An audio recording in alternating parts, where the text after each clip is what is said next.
Chicago, born and raised, and I started playing piano when I was 3. Musical memories are my earliest. And my brother and sister were much older than me. My brother was 10 and my sister was 12 when I was born. So the music I heard, the popular music I heard growing up was what they listened to on records and on the radio. And at 3, I remember sitting on the piano bench and plinking out the tune to Hound Dog. And my parents were in disbelief. They just didn't quite know where it came from, and I couldn't say where it came from. I just used to watch my sister play, and I'd get up there and fiddle, or I guess plink around, and tunes would just be in my mind's ear, and it wasn't difficult to translate them. And then my parents said, maybe it's time for piano lessons. And that was kind of early for piano lessons, so and the teacher wasn't very good, so I stopped, and they resumed when I was 5. But from then on, piano lessons till I was, 24. But I always loved music in context. The idea of what was happening when this music was conceived. What was the world like? What was the place? What was the mind of the person this came from? And I think that's where my love of music history came from. They loved music, but neither had studied music, but they kept it on in the house a lot. And they enjoyed the popular music of their day. We had LPs of Harry Belafonte and Nat King Cole and Frank Sinatra and Dean Martin. But they also had the radio tuned to the classical station in Chicago, WFMT, that I acquired a good bit of my familiarity with repertoire when I was growing up, because, as a pianist, it's not like one who plays in a band or orchestra where you get to experience that repertoire. You're isolated and you studied piano. So radio was great for learning. And of course I listened to the radio station with the rock and pop music of the day. I loved that equally. I never really felt any distinction. I mean, I knew that there were specific categories and that there were reasons for them, but I still feel that if music has integrity, that's what determines its worth, not its genre. That can be kind of intimidating to people who are interested in music but don't necessarily know a lot about it. On the other hand, it's certainly more accurate than classical, because there was a classical era, and that's very specific. The other term that's sometimes used is serious music, but I think that's unfair also, because you can be very serious about the rock or folk or Broadway or whatever form of music you're writing. Again, it wasn't always the case that there was such a distinction, popular and classical, as there emerged in the 20th century, or popular in art, so-called art music. I wish that music were more important to public school curricula than it seems to be now, because that's really the way to grab people's attention to. I think children are so prone to engage with music when you catch them, and if we give it the same sort of significance and funding that other subjects are allowed, then I think everyone would be better off. And I also think that we wouldn't have these concerns about what's esoteric or what might be elitist if it were all available to everyone, which is part of what I love about radio and classical radio, because it's here for you, and there aren't many other places you can sample it for free. I mean, we hope that people contribute what they can, but for those who can't, at least this is a place where it can still be heard. It's so unfortunate that there's that perception, because I really think it's kind of like the movie Field of Dreams. Do you remember the baseball? If you build it, they will come. I really think if people hear it, they will like it. But they have to be able to hear it. And that's why, again, I think it's so important that music is included in school curricula, and that in places that have orchestras, that children can attend concerts, the youth concerts, the school concerts. I mean, in the Chicago public schools, we were taken to the Chicago Symphony Orchestra at least once a year. And I see buses in front of the Woodruff Arts Center. I know here APS and a number of the other school systems also have them. And the ASO is dedicated to performing many youth concerts. But if people aren't exposed to them, they're not going to know what they're missing. In November, it'll be 35 years.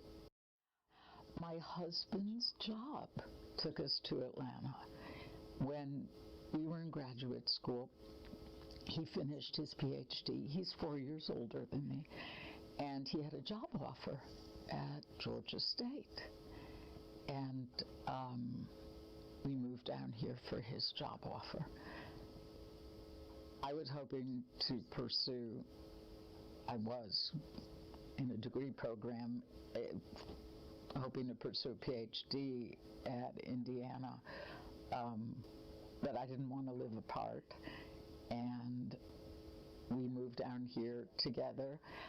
And there was actually a job opening at the time we moved down in 77, but I didn't get it.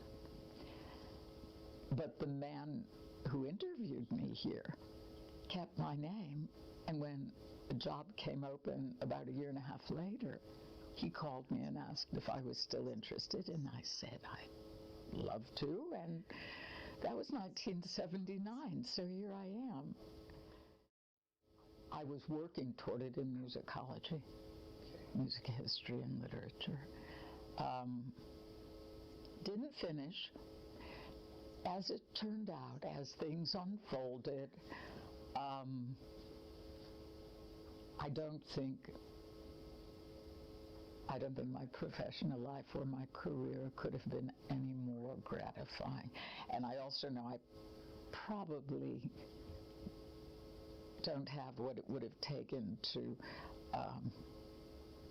cope with the rejection of publish or perish.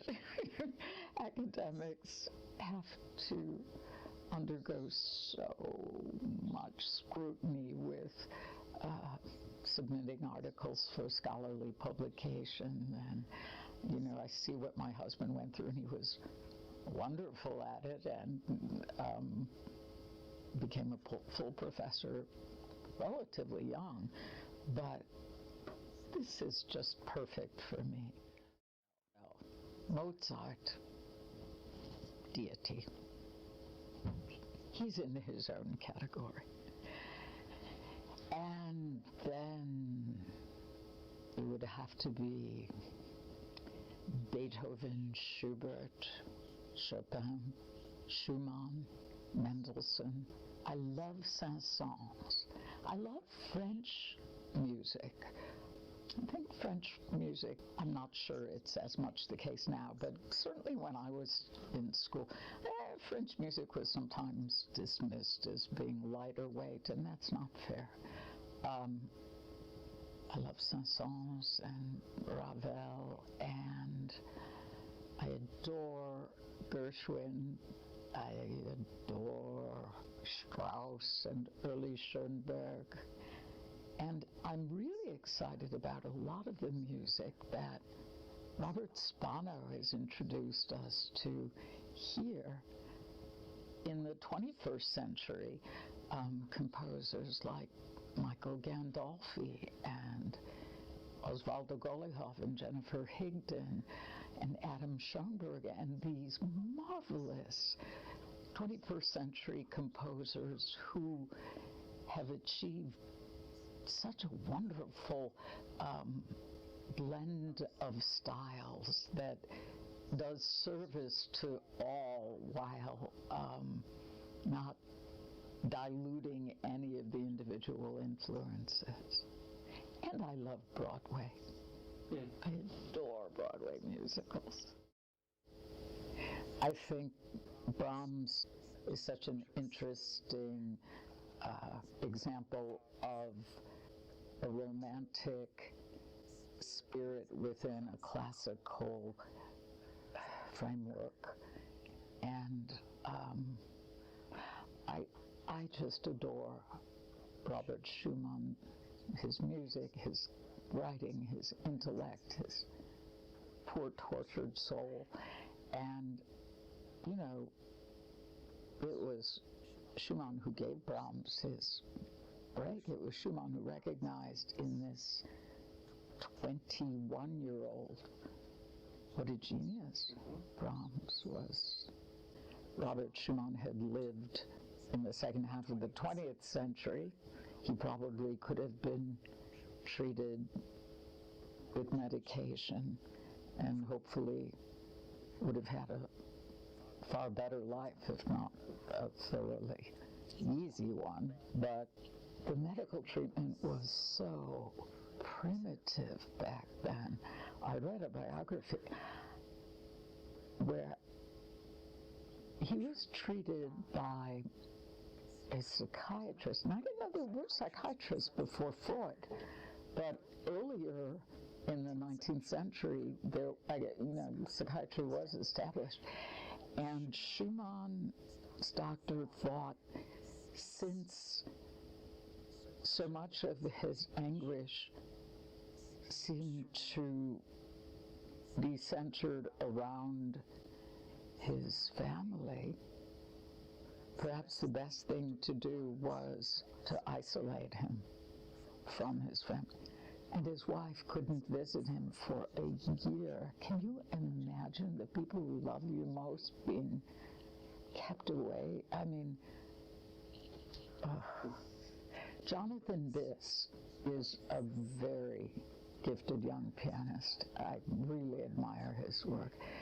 And he said something about Schumann I thought was very astute. He said,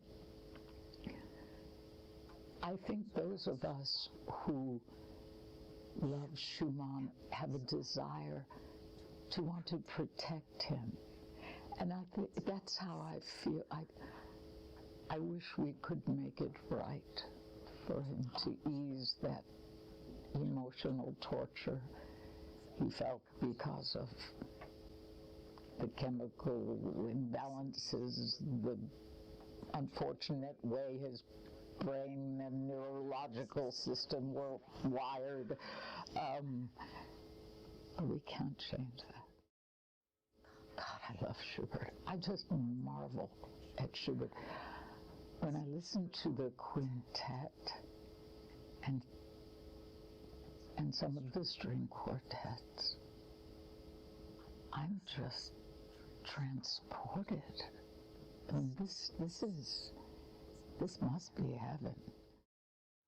Well, something that one has to keep in mind, and this is based on many years of familiarity with ongoing research, audience listening habits, and research into audience preferences for classical music on the radio.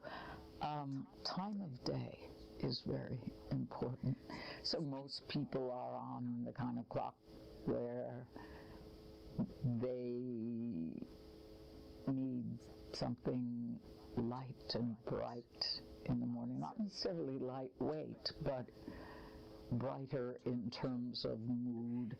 And as the day goes on, then maybe, and people are more awake, there's more attention that can be devoted to perhaps lengthier or more serious music. But one of the revelations that came out of the research about 25 years ago is we learned how people really use radio in terms of the classical listeners.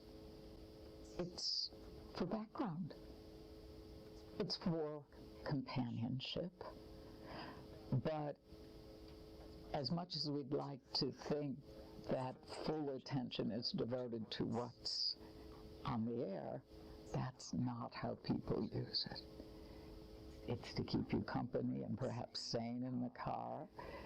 It's to keep you engaged, or for some people uplifted while they're working.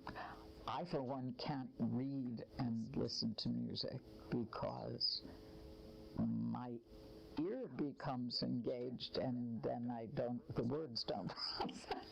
But many people find having music in the background stimulating while they work.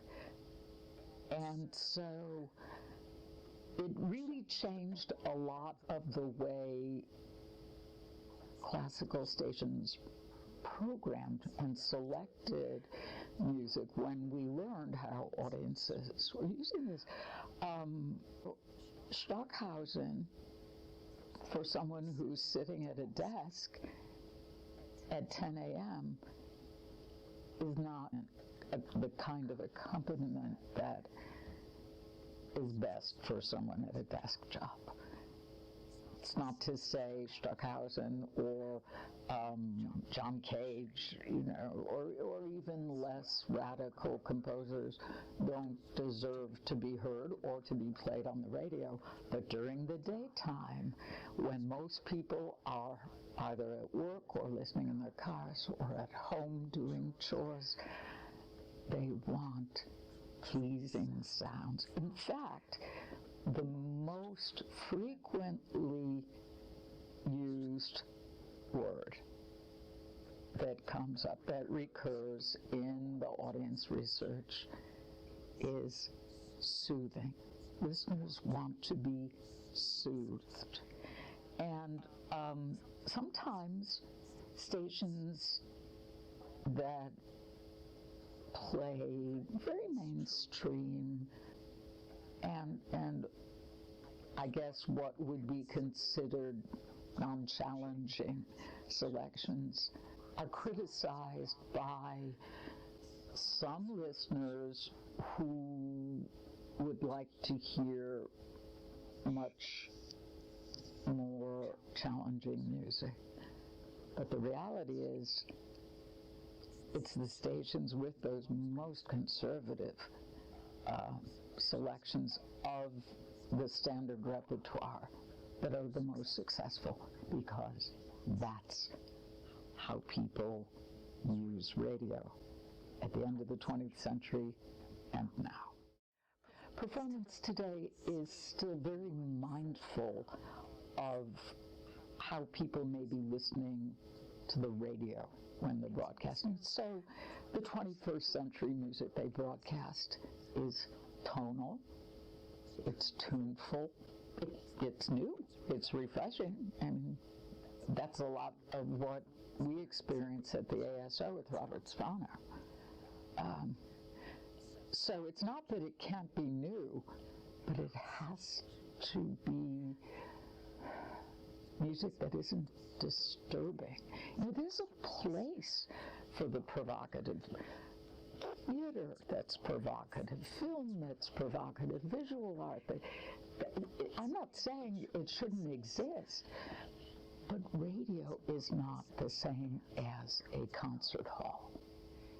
And earlier in the day, you know, like when I was growing up listening to WFMT, I think the attitude then in classical radio was one that was more perhaps from the standpoint of a concert hall programmer or even music educators.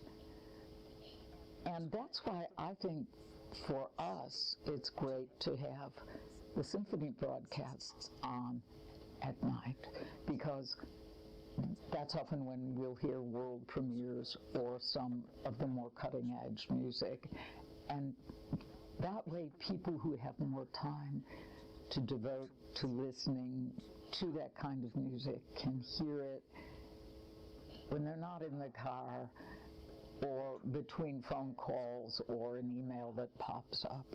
So, classical music on the radio and how we program is a very different thing from just loving classical music.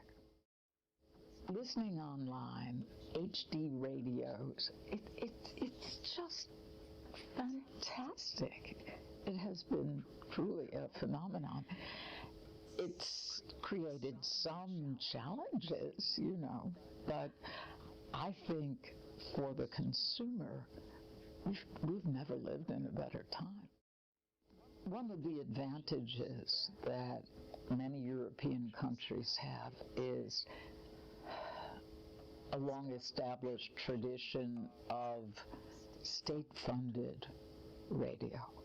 So you have world-class orchestras like the Bavarian Radio Symphony or the BBC orchestras throughout Scandinavia and in many of the Eastern European countries. The Frankfurt Radio Symphony Orchestra, you know, these still exist. And earlier in the 20th century, there was the NBC, and then CBS had the Columbia Symphony, but we didn't have that kind of support. And that would enable much more exposure to so many different kinds of music. What you were saying about music that isn't necessarily new, but new to us, reminded me of, I think it was my first interview with Robert Spano in 2001, when he talked about that, about part of what he hoped to program was not only new music, because he had this fabulous reputation with the Brooklyn Philharmonic, but music that is new to the concert goer, or because it hasn't been recorded or programmed in 100 years, it deserves to be heard. So there are all kinds of ways we can refresh listening and our playlist. And some of the ways in which we're able able to do that now on radio is thanks to the rise of independent labels and some artists who've created their own labels. Because while I certainly am not happy about the demise of so many of the classical labels, because it's cut back so much on the number of offerings, a lot of that was, marketing decisions made by people who didn't necessarily have the widest spectrum of experience or knowledge. But now we get CDs we can play on air, or people can purchase from composers who are working currently, from people like Gil Shaham, who has his own label. He records some Asian music. Wu Han started her own label with her husband. I think they were the first. They were the first that I recall, the first famous musicians, Wu Han and David Finkel, who had their own label.